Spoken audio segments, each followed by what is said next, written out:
Lots of comments came in on the last video, thank you very much. I know I asked for suggestions, but I was expecting more general suggestions on moving and storing wood chips. Instead, most took the opportunity to improve my railway wagon. What? What? Is it not perfect already? Now lads, I'm a bit hurt.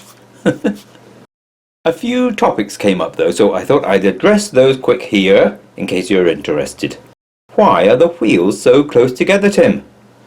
Well now, imagine this is the wagon from the top, and those thick black lines are the wheels. And now we move them to the ends, and they would work fine on straight tracks. But I already have some tight curves in my little railway, and this is what I need to build next. And this is what I'm hoping to build one day. So the point is, whatever rolling stock I build has to be able to go around curves. And the further apart the wheels are, the more they jam in the curves. That's because they stay fixed in the same position relative to the wagon. There's no steering. Unlike, say, an old-fashioned go-kart where the whole axle rotates, or unlike a car where each front wheel rotates. So that's why I made mine like this, with the wheels close together.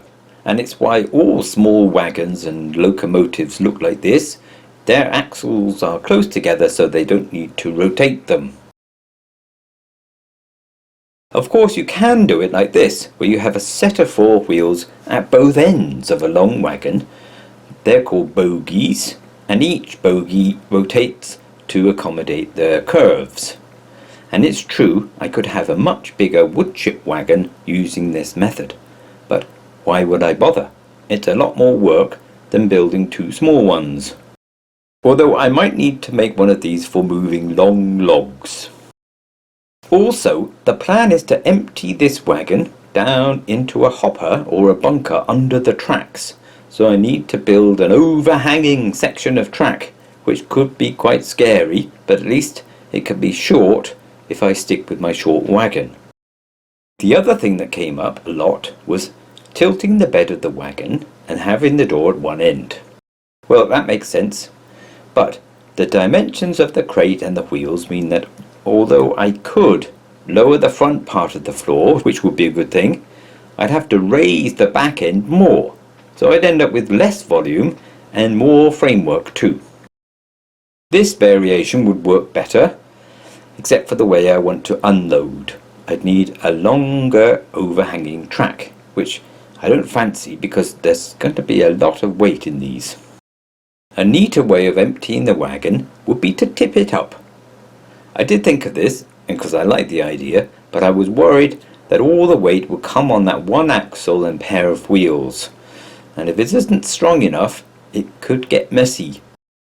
A few people suggested I jack up the whole wagon body and remove the wheels, and that way I could reuse them on the next body so I wouldn't have to make so many. And I like this plan too, but really it would only work if this wasn't a railway. The problem comes when you want to use the first wagon on the line in the drying shed and then shunt all the other wagons along to make room for a new one on the end. Just imagine the faff and the time involved with doing that. Possibly the best arrangement would be something like this, a crane on wheels that can lift a crate off and onto a flatbed wagon. That way the crate could be set to one side of the rails and left out of the way to dry. The challenge would be to stop the whole thing tipping over as you rotate the weight sideways. You'd need extendable legs, I guess.